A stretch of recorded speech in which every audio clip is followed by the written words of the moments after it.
Bowers for a little personal introduction.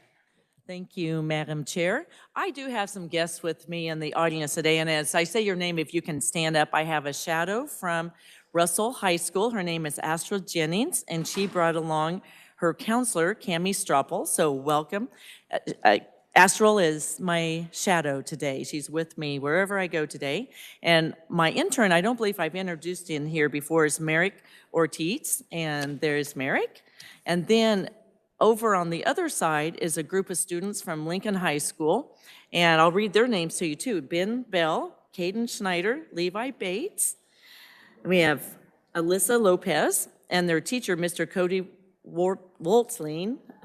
Sorry about that, Cody. And they are here from Lincoln High School with the Kansas Civic Games, and they're over in the judicial branch learning about legislation and judicial side and having participants in like contests. So it's very fascinating that we bring our students from rural Kansas here. So thank you, Madam Chair, and thanks for being with us today. Thank you, everyone, and please give them a warm welcome to a Judiciary Committee. Thank you guys for being here. And we hope you enjoy your day at the Capitol. Appreciate you guys visiting. So with that then, committee, we are going to open the hearing on House Bill 2192, limiting or prohibiting work release for people convicted of a second or third offense of domestic battery.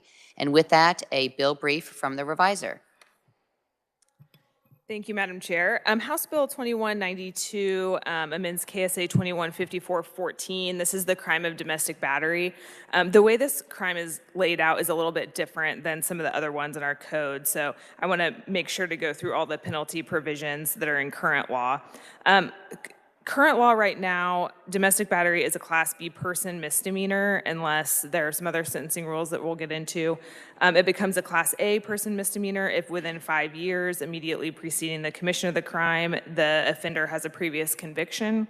And then it becomes a person felony within 5 years immediately preceding commission of the crime if they're convicted for a third or subsequent time. The House Committee on Corrections and Juvenile Justice did make an amendment for first-time offenders.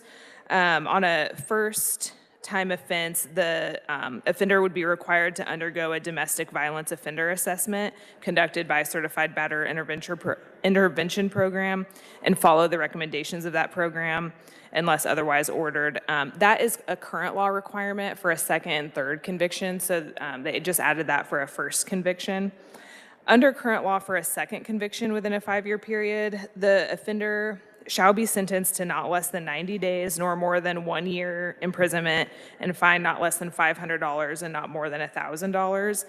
The offender has to serve at least 5 consecutive days of imprisonment before the offender is granted probation. That 5 days mandatory imprisonment may be served in a work release program after the offender has served 48 consecutive hours imprisonment. This bill maintains that same fine and the sentence of not less than 90 days, not more than a year, but it provides that the offender has to serve at least 20 days of imprisonment before that offender could be granted probation. As originally introduced, it would have required 45 consecutive days, but the House Committee on Corrections amended that to 20 days and removed that consecutive requirement. Further, the 90 days of mandatory imprisonment may be served on work release only after they've served 20 days imprisonment. For a third or subsequent conviction within that 5-year period, the offender shall be sentenced to not less than 90 days, not more than 1 year, and fined not less than $1,000, not more than $7,500. Those offenders would not be eligible for probation until they've served that 90 days imprisonment. This 90 days imprisonment can be served in a work release after 48 hours of consecutive imprisonment. Again, this bill maintains the fine and the current imprisonment standard, the not less than 90 days, not more than a year, but the offender shall serve at least 90 days of imprisonment before they're granted probation. Again, as originally introduced, that would have been 90 consecutive days, but the House Committee on Corrections removed that consecutive requirement. And then further, the bill removes the option for those 90 mandatory days to be served in a work release program. The bill, if enacted, would take place or take effect after publication in the statute book on July 1st, and I can take any questions. Thank you. Committee, questions for the revisor? Not seeing any. Thank you for the very thorough bill brief. And first, we are going to invite proponent conferee Mike Thompson, State House of Representatives, 33rd District. Please introduce yourself and welcome to committee. Thank you, Madam Chair. I'm Representative Mike Thompson, House District 33. Madam Chair and members of the committee, thank you for this opportunity to speak before you today in reference to House Bill 2192. This is not just for work release. This House Bill 2192 limits or prohibits work release, probation, suspension, reduction of sentence, or parole for people convicted of multiple offenses of domestic battery. The primary focus of this bill is on repeat offenders. The current bill allows for work release, probation, suspension, reduction of sentence, and parole after the offender has served 48 hours in jail, and they could qualify for any of those.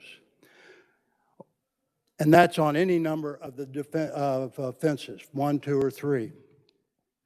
House Bill 2192 allows for rehabilitation for first-time offenders, but seeks to stiffen the penalties for repeat offenders and offenses by requiring more time to be served in jail. Proponent testimony will speak to the reality that domestic violence is a problem with repeat offenses.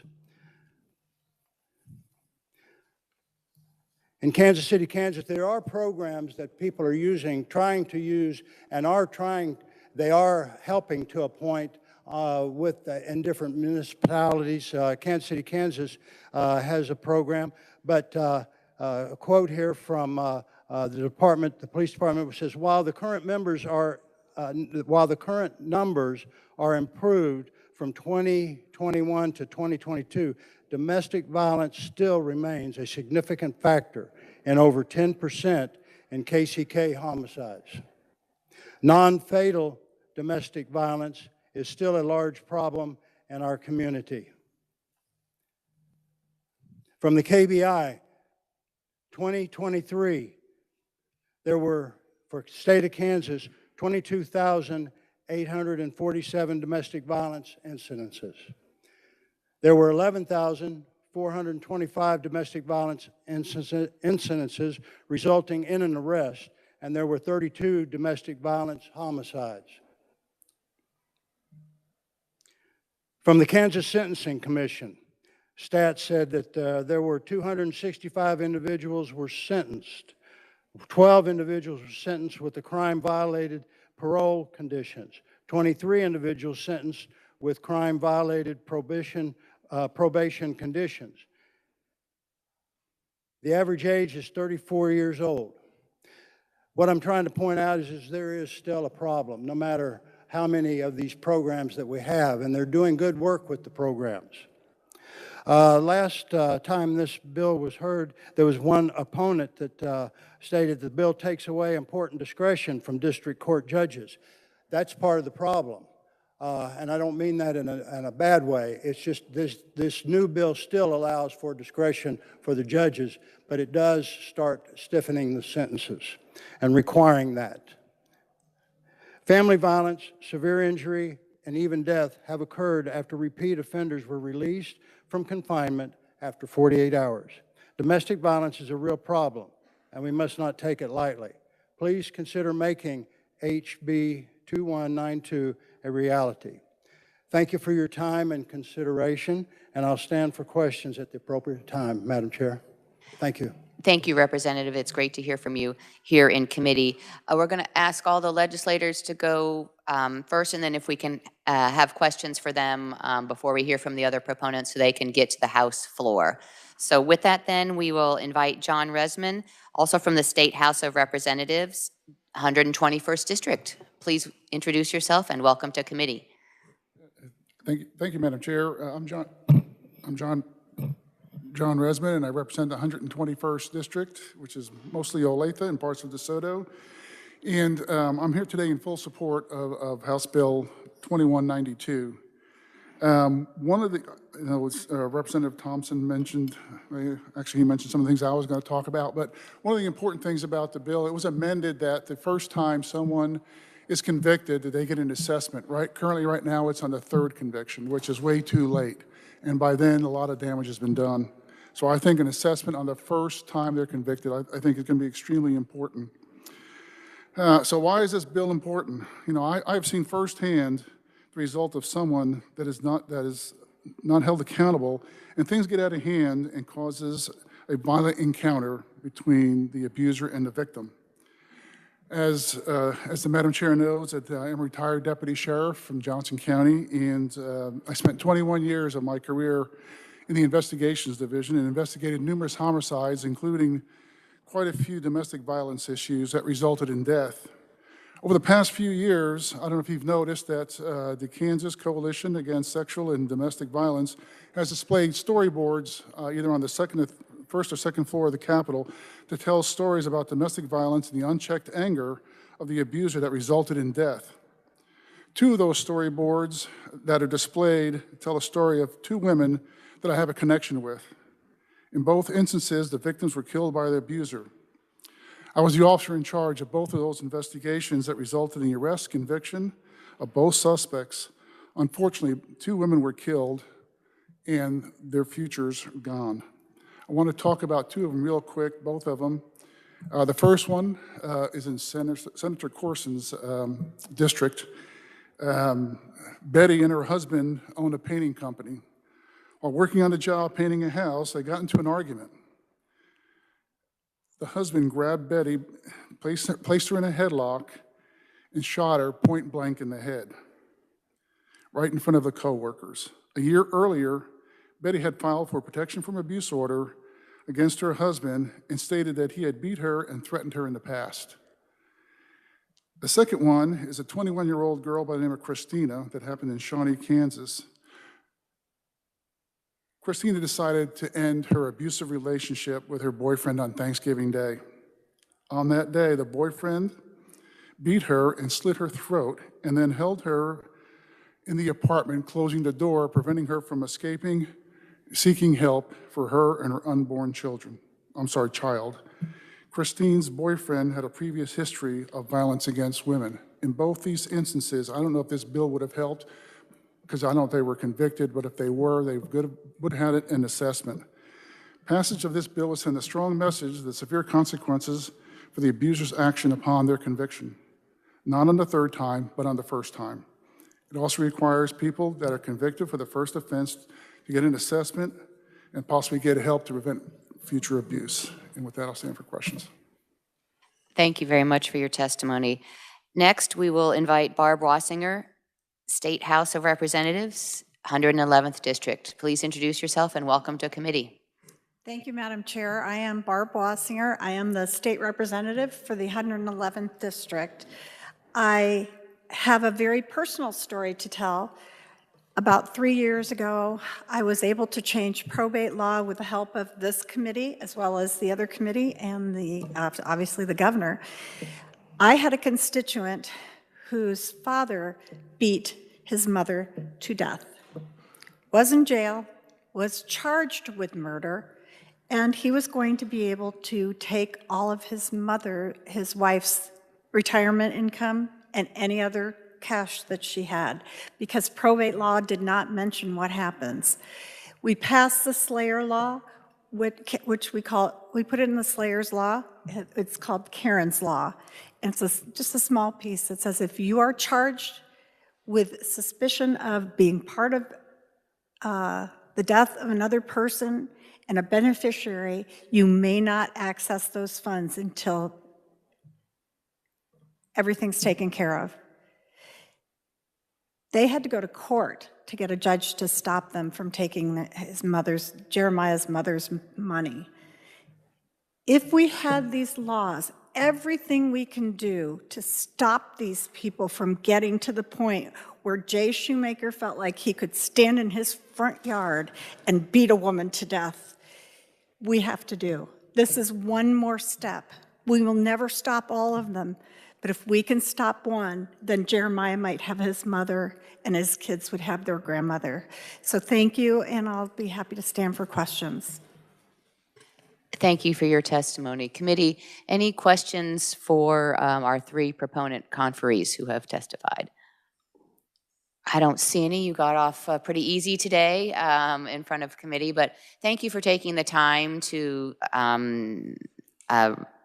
come over and testify today, and appreciate it. And I think we get you then to the floor on time for your work over there today. So thank you very much. Appreciate it. Next, we will hear from Jessica Lucas, Watkins Public Strategies, on behalf of Michelle McCormick, Kansas Coalition Against Sexual and Domestic Violence. Please introduce yourself and welcome to committee. Thank you, Senator Warren, members of the committee. Jessica Lucas with Watkins Public Strategies. I'm here today on behalf of our client, the Kansas Coalition Against Sexual and Domestic Violence. Your written testimony is from Michelle McCormick. I regret she couldn't be here with us, so I'm happy to stand in and appreciate the conferees that have already spoken on this bill. This came to us, Representative Thompson brought this bill, and upon reviewing it, recognized that we also had the opportunity to strengthen it. And so appreciate that in the committee, they added the language regarding the first offense. It probably should have always been the case, but under this legislation, it will be a requirement that an offender does receive a mandatory assessment after the first conviction. So really happy to see that included, appreciate that they provided that. I will also note in your testimony, Michelle has outlined a variety of things. In the interest of time, I'm not going to go through all of that, but wanted to note that it was our offering of that amendment, appreciated it being in there, and I will certainly stand for questions if you have them. Thank you. Are you able to stay until we hear all the proponent conferees? I'd be happy to stay. Okay, great, thank you. Committee, next we will hear, then we'll save our questions till we hear from all the proponent conferees. Committee, next we will hear from William Hurst, Assistant District Attorney, Johnson County District Attorney's Office. Please introduce yourself and welcome to committee. Thank you, Madam Chair and committee members. My name is Will Hurst, and I am an Assistant District Attorney in Johnson County. And one of my duties, I would say, actually my most important duty, is overseeing our group of attorneys who prosecute domestic violence crimes. And to give you an idea, just in Johnson County right now, we have 8 prosecutors whose primary job is prosecuting domestic violence, and each one of those attorneys has over 100 cases on their own that they're having to take care of. I stand in support of House Bill 2192 because essentially 2 days in jail for an offender who has committed multiple violent crimes within a short period of time is simply not enough. It does not send a strong enough message to the offender that their actions are unacceptable. It also does not send a strong enough message to the victims and survivors of domestic violence about how much we value their safety and security. I think it's important for me to highlight that this bill is very specifically and narrowly tailored to offenders who commit multiple domestic batteries within a 5-year window. So if you have an offender who has had multiple prior convictions for domestic battery, but those are 6 or 7 years old, and they pick up a new one, this bill doesn't impact them. This is only for those offenders who manage to pick up 2 convictions or more within 5 years. And you would hope that that would be hard, but unfortunately, we have many of those cases. I'm not here to demonize work release. It is a good program for the right offenders, and every county's work release program is going to be a little bit different. But in Johnson County, work release is not jail. It's a separate facility. There's not a deputy that follows them to work to make sure they're doing the things they're supposed to be doing. And many of the work release individuals or offenders are actually allowed to drive to and from the work release program. So again, it's a good program, but it is not jail. So for me, the bottom line is that government is at its best when it is protecting the most vulnerable members of our communities, and that includes victims of domestic violence. Every person in Kansas deserves to feel safe where they live, where they work, where they send their kids to school. And the passage of this bill is a significant step into making that a reality for more individuals.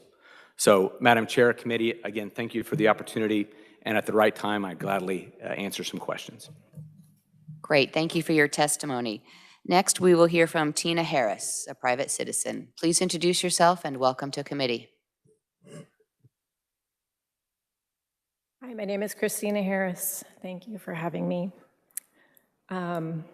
I had 5 other friends that have also gone through domestic violence, and they were unable to attend today, but I'm going to share my story and what I have. Today, 3 women are going to die from domestic violence.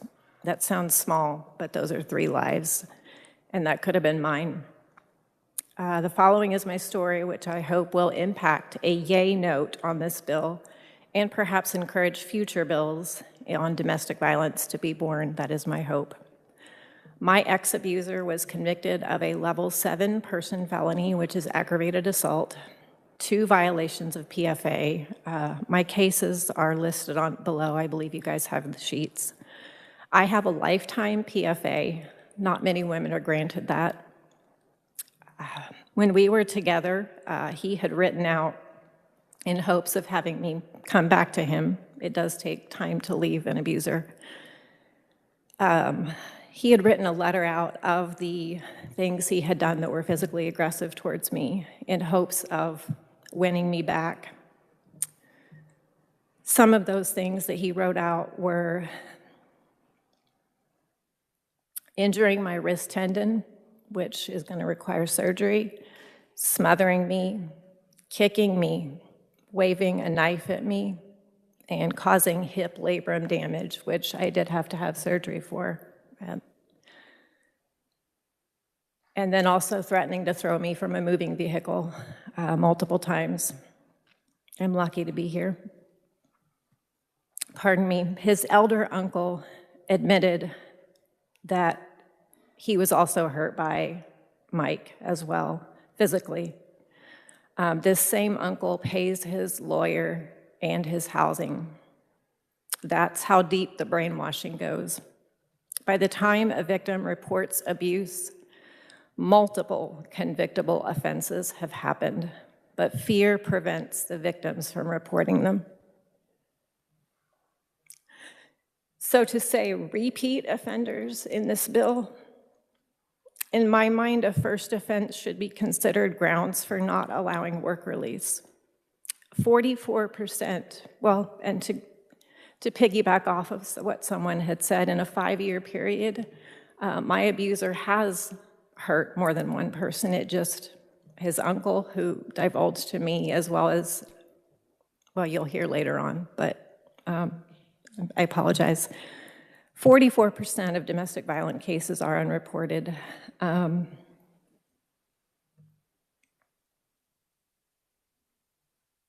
The list that I was telling you about that I wrote earlier, no charges were pressed on them. It was not entered into evidence. I was almost not even allowed to read it in court as part of my victim impact statement. At one hearing, I was not told of a plea bargain, which violates my victim rights.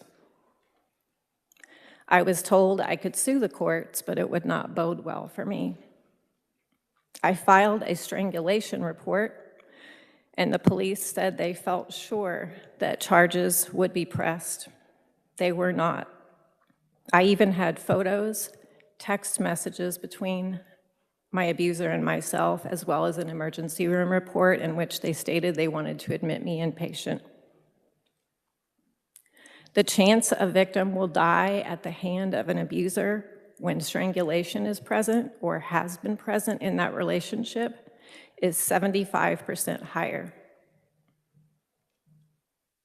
That wasn't taken into consideration in the 3 cases I have. And he has yet to go to prison.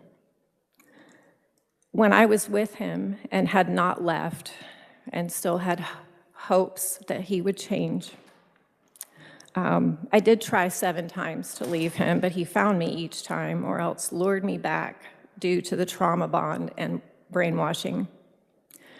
I had open wounds on my entire arm, and I could not care for myself. And since he had isolated me, I was dependent upon him for physical care.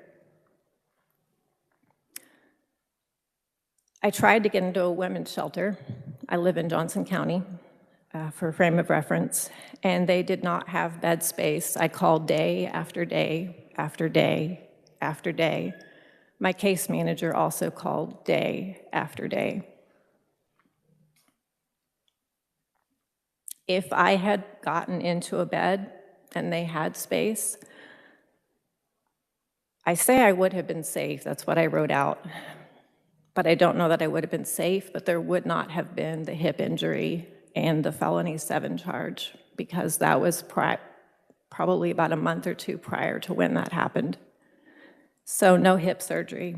We need more shelters. We desperately need more shelters in Johnson County. I'm not the only woman standing before you that has tried to get into shelters and has not been able to due to lack of bed space. I hope that is something that comes up in future bills, or perhaps appropriation of funds for shelters. When I was with him, I'd called the batterers intervention programs. This was when I believed he could change, to see what the success rates were. I know that has been discussed among you. I did some research about the batterers intervention programs and what the success rates were. I was told, and this was Synergy, I believe I spoke with, but I also believe I spoke to both of them. But I had a long conversation with a gentleman at Synergy, and I was told about only 30% of the graduates of the programs stop abusing, physically abusing, apologize. I was told that even those that do graduate continue in abuse cycles emotionally, psychologically, mentally, per reports from involved, well, per the gentleman who runs the program at that time, and also per reports of the wives and such that stayed with the abusers. The rehabilitative measures that are used for domestic violence offenders, in my opinion, don't work, at least in my experience, I should say. When my offender was offered work release, I was terrified. I understand what work release is, but I immediately relocated for fear for my life, as I was told by his friend that he was driving by my place every day, and I did not know that. I stopped believing that police would protect or believe me, as there are reports, well, there's many reasons for why that, but there is a publication that I can cite that show violence is present in many cops' households. When an offender is released, not all factors are considered. My offender is manipulative. And if he can successfully manipulate victims and cops and courts, how is a domestic violence assessment or BIP going to change him? A piece of paper, which is a PFA, means nothing as he violated mine multiple times. He's failing at probation. He had prior misdemeanors and a prior assault charge that was dropped due to the victim not showing up, which is very, very common if you do your research. I believe I said earlier 40% of domestic violence cases are not filed, since most go on to reoffend or even kill their victims. Why are more jails not built? Johnson County is one of the highest We'll have to tax go ahead and brackets. stick to the bill subject, Oh, please. sorry. So, thank I you. was told I could speak on other things, I'm sorry. Thank you. I was told by, tell me if this last sentence is okay, I was told by the prosecutor that that is why my offender did not have more jail time, is because of lack of jail space. I'm almost done. I have to live with knowing that I am not safe as of right now. I also have to live with knowing that I didn't receive the justice that I feel like I deserve. However, I can fight for the women that don't have a voice and the ones that are dying daily. Please vote yes on this bill and take my information into consideration for future bills. The next 3 women that die due to domestic violence could be a sister, a daughter, a mother, an aunt, or you. I was a middle-class independent social worker. I never thought I'd be a victim. Am I allowed to speak to coercive control? We'll just have to stick to the subject matter of the bill, and we do have other conferees who we need to hear from, and our time limited, but I appreciate your time, and if you have any questions, I'm open to those. thank you, and thank you for your testimony today. Next, we will hear from Roberta Jackson, private citizen. Please introduce yourself and welcome to committee. My name is Roberta Jackson, and I just want to say that I support the House Bill 2192 100%. I became a domestic violence survivor on January 14, 2023. My offender was someone that I was in a relationship with, and I found out after my assault that he has a very, very long history of hurting women in at least 7 states. Every time he got caught, they essentially gave him probation with a delayed sentence as long as he did what he was supposed to do. At the time of my assault, he was wanted out of the state of Indiana for the exact same thing. And yet they still offered him probation with a 34-month delayed sentence, which is the sentence that someone with no history or conviction would receive in the state of Kansas.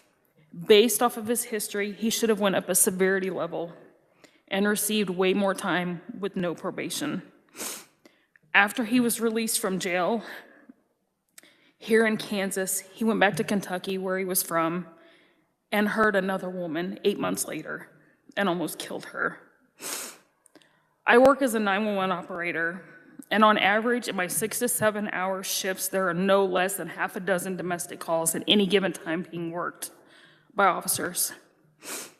I took a call from a 14-year-old girl whose mother's boyfriend was in their house and pointing a gun at her mother after he had beaten her up, and there was a protection order in place.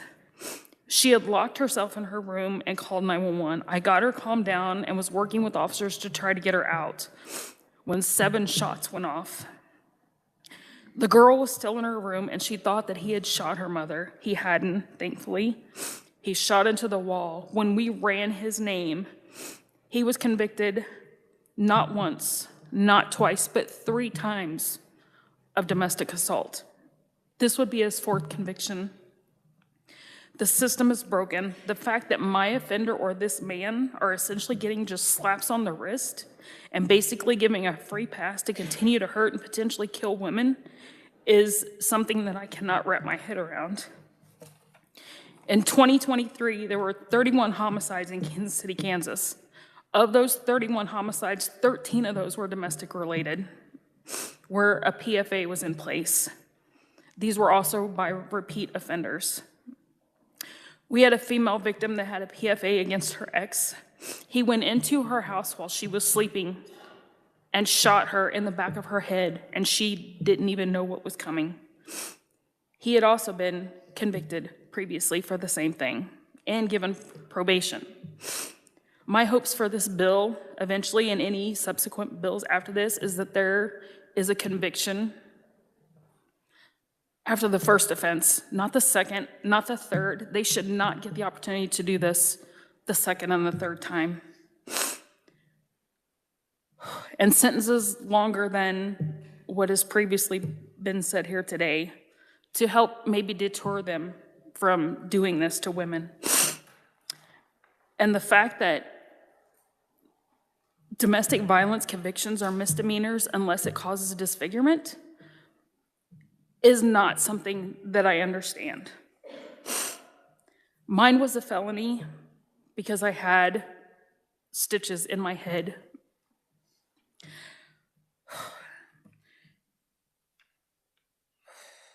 The fact that they can almost beat women to death and their victims to death, as long as they don't break the skin, it's just a misdemeanor. Domestic violence not only affects the victim, it affects their children, their friends, their families. My daughter is a police officer, sees this every single day. The day that this happened to me, she almost threw her entire career away because she wanted to kill him. And she had to be talked down by one of her sergeants. This trauma is not easy to move from. I still go to therapy.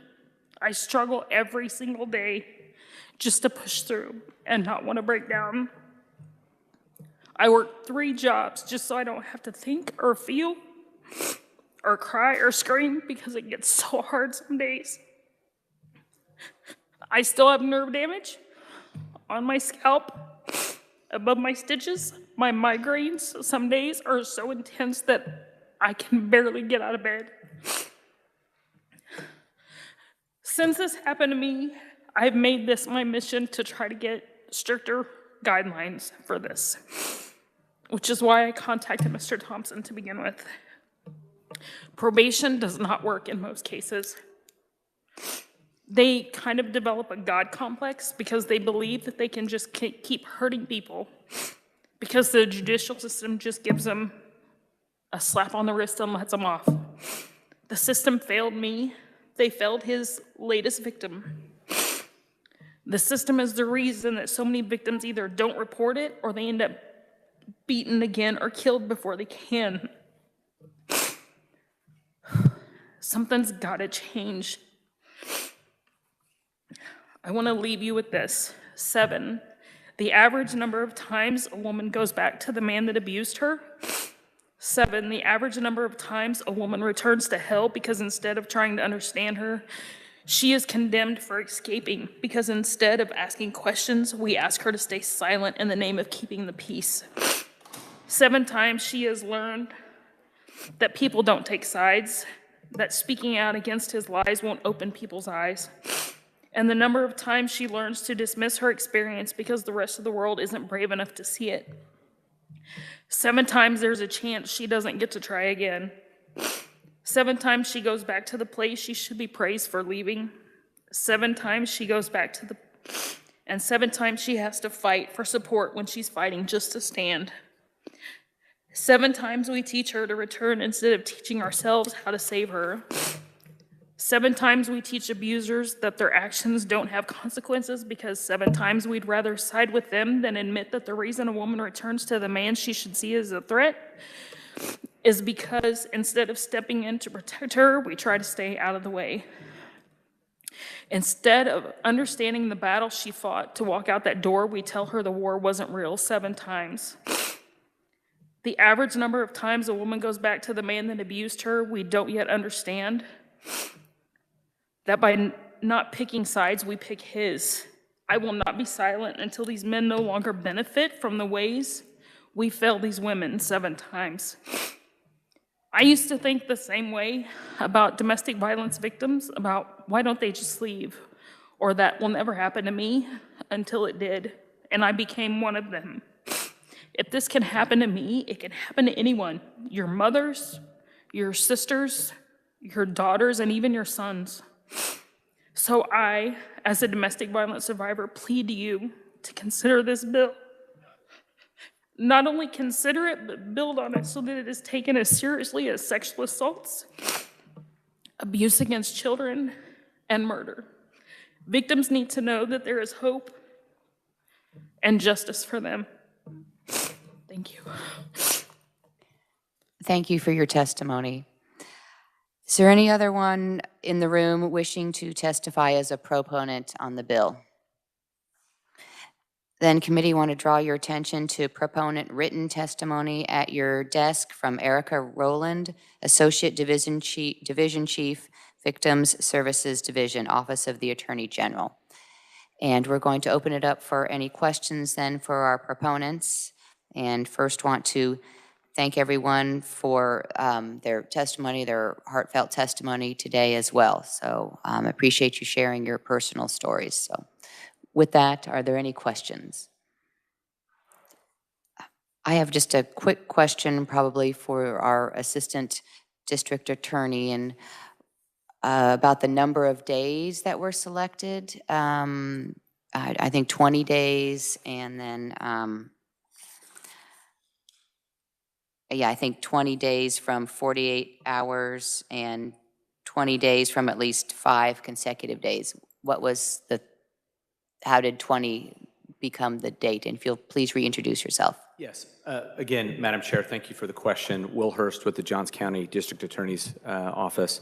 So the initial bill had a larger amount of time. I believe it was 45 days before you could get work release for a second time. And then the third was still at 90 days.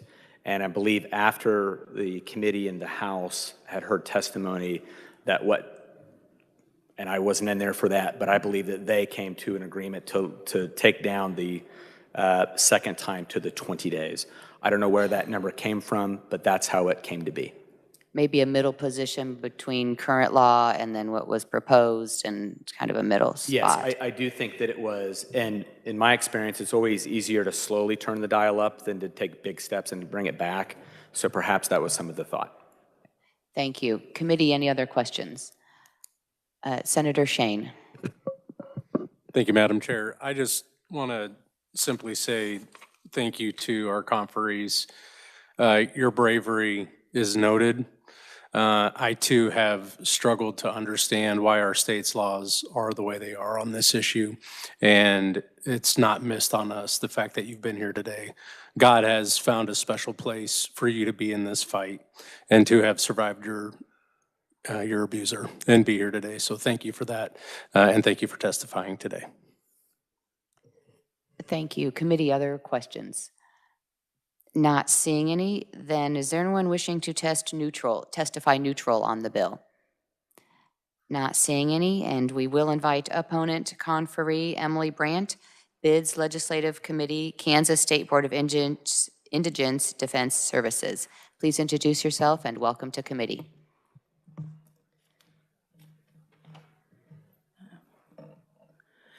Good morning, Chairperson Warren, members of the committee. Emily Brandt. I'm here on behalf of the BIDS Legislative Committee today. You have my written testimony. I'll try and keep my remarks short, and then I am, of course, happy to stand for any questions. We do first want to say that we are appreciative of the House amendment that took out the consecutive days. So we are supportive of that change in the bill. It makes sure that people who were picked up on a warrant or taken into custody after a domestic violence situation, and then they bond out, that when they are eventually sentenced, that time doesn't start over for them. So, they serve 20 days in jail, they bond out. Under the proposed language, when they got sentenced, their clock would start over instead of them getting time for that, that pre-bond time. So we are appreciative of the House's amendment there. And we do think that HB 2192 appears to be a thoughtful bill designed to diminish recidivism for domestic violence offenses. We're not sure that this bill is the appropriate vehicle for that. I think that some of the testimony that we heard today that was incredibly moving, those are talking about grid offenses. Those are talking about aggravated batteries, aggravated assaults, aggravated domestic batteries. This bill deals only with misdemeanor domestic batteries, and on the third and subsequent, it's a non-grid person felony. So it's a different class of domestic violence offenses. A lot of these domestic violence offenses happen within family units where one of the abusers, and sometimes the abusers become the victims and the victims become the abusers in these situations, they are dependent on one another financially. They perhaps co-parent with one another. And so the idea behind work release is that we don't further punish victims of domestic violence by taking away one of the household incomes. So even on a second or subsequent offense, if an offender has to spend 20 consecutive days in jail, I guess I don't know how many of your employers would hold your job for 20 days, but certainly not a lot of them. Certainly not a lot of jobs for people who are being convicted of misdemeanor and non-grid felony domestic battery. They are working low wage and minimum wage jobs with high turnaround rates. So the reason that the current bill only has those quote-unquote short time periods is so that they can, do a weekend in jail and then go back to work and continue to earn an income. You'll see that the current bill requires that people convicted under this statute pay a fine. I believe it's at least $500. And so you take away, again, an abuser and offender's ability to go on to work release and pay off that fine or continue to contribute to their household. You move these families further into poverty, and I don't know at what benefit, because again, these offenses are not the types of offenses that we heard about today that certainly do deserve higher punishment. It sounds like they were grid offenses. And so I think that that's sort of the key takeaway here, that it is a different bucket of offenses within domestic violence. And then lastly, and I believe Representative Thompson touched on this, but I'll just touch on it again. This bill takes away important discretion from our district court judges. There is nothing in the current law that does not allow district court judges to do exactly what this bill purports to do. I believe on the House side, we heard testimony that it's important for offenders of domestic violence, particularly when these are considered misdemeanors, that they get intervention, that they get help. A lot of them want to rehabilitate and reform, but sometimes that takes a tailored approach. Is it financial in the household? There's this financial strain. Are they suffering from substance abuse disorder? Is something else going on? Is there some underlying cause that we can address when we talk about sentencing these individuals?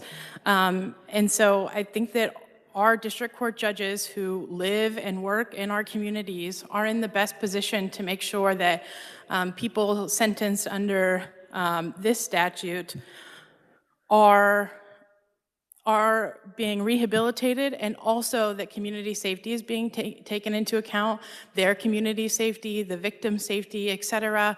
Again, I know work release is not jail, but it's also no picnic. You do leave for work, and then you come back to a facility at the end of the day. You're not free to necessarily roam about, but during that time, again, you are making an income, you are still contributing to your household, you are able to pay off your court fines, your court costs, pay child support, et cetera. And so I think that because district court judges are already allowed to do the exact things that this bill seeks to do, we should trust that district court judges are making those decisions in the best interest of their communities and the rehabilitation of offenders. And so we would, for those reasons, we would ask the committee to not work 2192. And I'll stand for any questions. Thank you. Is there anyone else wishing to testify as opponent on the bill? Not seeing any, then we'll open it up for any questions. Senator Rose. Thank you, Madam Chair. And thank you for being here. In your estimation, how accurate of a predictor of recidivism is the domestic violence offender assessment? Thank you for your question, Senator Rose and Madam Chair. I could not tell you. It's not something that I'm familiar with. What I can tell you about recidivism rates, though, is, when we cited to a couple studies, is that studies do show that domestic violence offenders who participate in work release programs are less likely to reoffend. So maybe coupled with getting that domestic violence assessment and being able to participate in work release or some other kind of treatment program, those things reduce recidivism because you are individually identifying the risk of that particular offender, and you're allowing them to contribute to their household income, et cetera. And so I think that those assessments are good because I believe that they're individualized and they can help individualize a sentence to an offender's needs. And also, work release is good because it helps also decrease recidivism. And so I cited to those studies in my testimony. Thank you. Thank you. And just to be clear, the bill would apply to those who are convicted, not while they're awaiting trial. And that's correct, Madam Chair. thank you. Senator Reichman. Thank you very much, Madam Chair. And thank you for your testimony. you may not be an expert in this area. I'm asking this question. It might be better for someone else. Are we seeing more domestic violence in the last few years than before, from your eyes? Thank you for your question, Senator Reichman and Madam Chair. That's probably a really great question for the Sentencing Commission. I'm sure that they probably have that data. The thing about this particular bill is I personally work in the Appellate Defender Office, and so we only handle convictions from felonies. And so 2 of these crimes are misdemeanors. And so I wouldn't have that data. Either OJA or the Sentencing Commission might keep those statistics. And I know OJA tries to do some of that, and certainly they'll be able to do more of that now that we've all moved on to the Odyssey platform, the public access portal. So those 2 entities might be better to address those statistic questions. Okay, thank you. I know we're just kind of concerned of what's been happening. Thank you. Thank you. Committee, other questions? Senator Shane. Thank you, Madam Chair. I think one of the concerns that this bill is seeking to address is that I think that these survivors many times would be less concerned about a few dollars and more concerned about whether or not they're going to be alive tomorrow. And I think that that's what this bill is seeking to address. Would you agree that in the definition of domestic battery and the definition of aggravated domestic battery, that there's a lot of very violent crimes that are not captured as aggravated domestic battery because of that definition? And so we have some individuals that have potentially perpetrated particularly heinous crimes that would still be misdemeanor offenses under the domestic battery definition. Senator Shane, thank you for your question. And Madam Chair, I would not agree with that. But what I would say is that that gray area that possibly exists, that's a question for your local prosecutors. That's a question for your DAs. If you think that there's this gray area where incredibly heinous crimes could be charged either as a misdemeanor or as a felony, speak to your DAs about exercising their prosecutorial discretion. I think that that is a better conversation to have than amending this bill and taking discretion away from district court judges. Some of the survivors that testified today talked about how police and DAs failed them. The judges didn't fail them. They sentenced their abusers, unfortunately, to the grid. We have the grid for a reason. If we don't think the grid punishes things severely enough, we can amend the grid, and district court judges will follow the grid. These are non-grid offenses, and I think that what you're getting at is an issue with prosecutorial discretion and whether or not law enforcement agencies are referring things to the DA's offices and not so much with the sentences for these particular crimes. I think that we are possibly talking about 2 different things that have 2 different solutions. Thank you. Committee, other questions? Senator Clays. Thank you, Madam Chair, and thank you for coming to testify. You have a very challenging job here today because there's a lot of other compelling testimony from the other side too, but I did want to circle back around to Senator Rose's question about the assessment. I think that, you know, when we rely on assessments to keep people safe, we should probably have good data on their positive predictive values. So, so while you may not have that data here, and I wouldn't expect you to, is that data available somewhere? Is there a way to get a hold of that data so we could get an idea of about how useful this instrument or this process that you have for risk assessment is? Senator Clays, thank you for your question. Madam Chair, that is probably a question best asked possibly to the Kansas Coalition on sexual assault and domestic violence, because I think they may have some hand in these assessments. Our agency certainly doesn't. We don't do these assessments with offenders. We don't see what they say, so they might know. Again, OJA might also know, because again, most of these are misdemeanors and non-grid person felonies, so I might suggest that it's a good question for the proponents or possibly even OJA. Thank you. Committee, other questions? Not seeing any, then thank you for your testimony today. Appreciate it. Appreciate all our conferees speaking to the subject and being willing to address it here in public. So thank you for that. With that then, committee, we will close the hearing on House Bill 2192. And I want to take our remaining time. We do have a couple of bills that I would like to consider final action on if we could. There are 4 that I would like to get to if we can. And the first one is 2182, House Bill 2182, regarding sheriffs and charging for service of process of Protection from Abuse Act orders. So with that, a brief summary from the reviser. Thank you, Madam Chair. This bill would create an exception to that $15 charge for serving process for cases that are filed either under the Protection from Abuse Act, the Protection from Sexual Assault, Human Trafficking, Domestic Violence Act, or other similar proceedings based on the laws of another jurisdiction. Thank you. Committee questions for the reviser. I have a quick question. If we were to consider this is consent calendar appropriate, would we have enough days on the calendar? I think we would, to then be able to vote on it on the floor with the time we have remaining. Madam Chair, yes, you would. You have until next Tuesday for committees to meet, and then you spend the rest of the week on the floor, so you should have plenty of time. It would get processed today, even tomorrow, and it would be on the calendar Monday, Tuesday, Wednesday, and we could vote on it Wednesday or Thursday if that's what's happening. So, okay, great. So any discussion on the bill? Senator Reichman. Thank you, Madam Chair.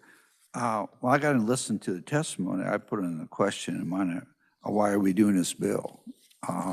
When the sheriff said that they contacted people and they didn't know anybody was charging that fee. So I'm sure other people know more about it than I do, but that was the question I have. Thank you. Thank you for the question. Any further discussion? Not seeing any. Is there a motion on the bill? Senator Shane. Thank you, Madam Chair. I move that the committee pass HB 2182 favorably out of committee, and since the bill is of a non-controversial nature, request to place it on the consent calendar. Thank you. Is there a second? Senator Clays. Committee, any discussion? Not seeing any. Did you want to close, Senator Shane? Thank you. I close. Thank you. You all have heard the motion. All those in favor signify by saying aye. Aye. All those opposed, no. The motion carries. Next, I would like to take a look at House Bill 2215, and that's regarding the Department of Corrections and the public-private partnership. If we could have a brief bill summary from the reviser. Thank you, Madam Chair. House Bill 2215 is the bill from the department that increases the allowance for those public-private partnerships. Right now, it's 25%, and this would bump that up to 50%. Thank you. Committee, any questions for the reviser? Any discussion? Is there a motion? Yeah. Senator Titus. Thank you, Madam Chair. I move that the committee recommend House Bill 2215 favorably for passage. And a second, Senator Corson.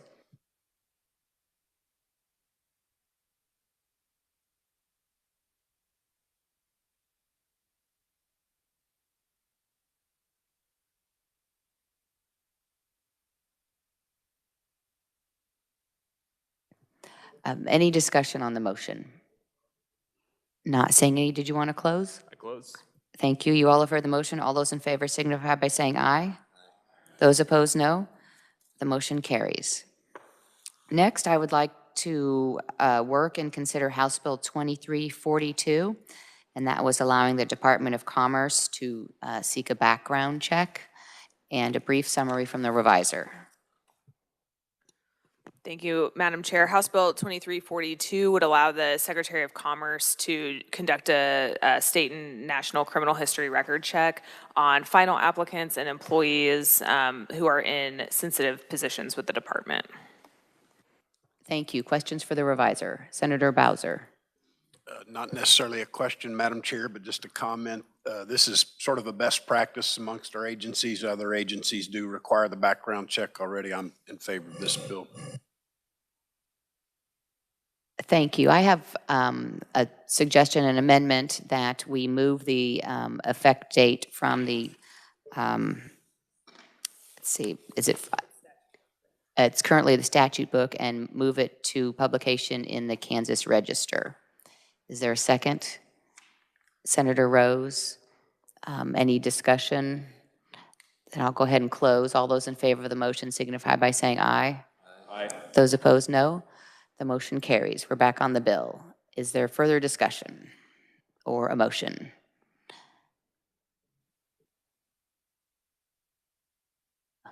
Senator Shane. Thank you, Madam Chair. I guess I'll jump in here. I move that the committee pass HB 2342 as amended favorably. Thank you. Senator Corson with the second. Thank you. Any discussion? Senator, you may close. I close. Thank you. You all have heard the motion. All those in favor signify by saying aye. Those opposed, no. The motion carries. And the last of the four I'd like to take a look at today is House Bill 2118. And that regards the Consumer Protection Act and the unsolicited activities by entities who are suggesting you need to register with the Secretary of State. And also with that, a brief statement from the reviser. Thank you, Madam Chair. This would require those solicitations that are being sent out to people or businesses claiming to, file something with some kind of state agency or federal government or something. They would have to put in clear words that it's an advertisement, and the bill goes through the other requirements that those solicitations would have to include. Thank you. Questions for the reviser?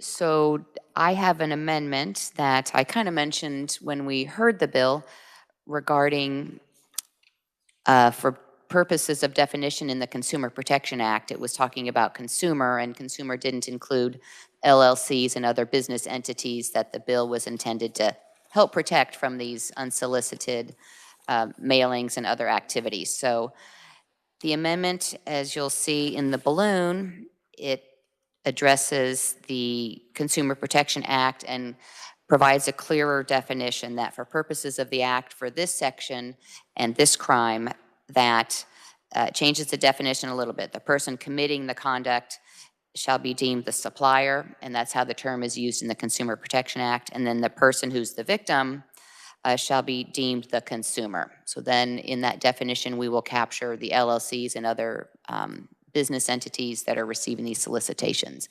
And I'll have the reviser explain it a little bit more if I've not spoken clearly.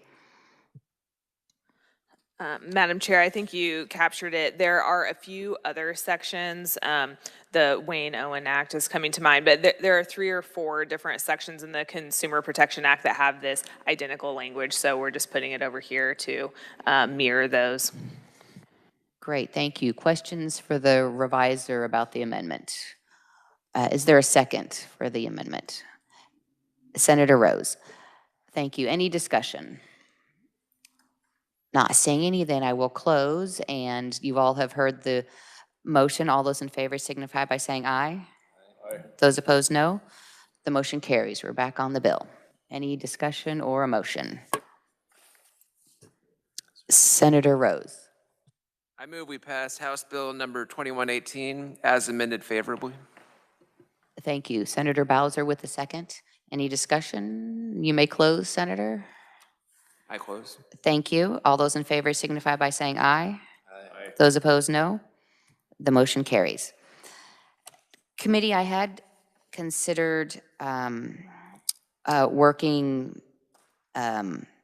Senate Bill 288 regarding registered sex offenders and school property and school activities, but I think some kind of want to have some further discussions with the House to make sure that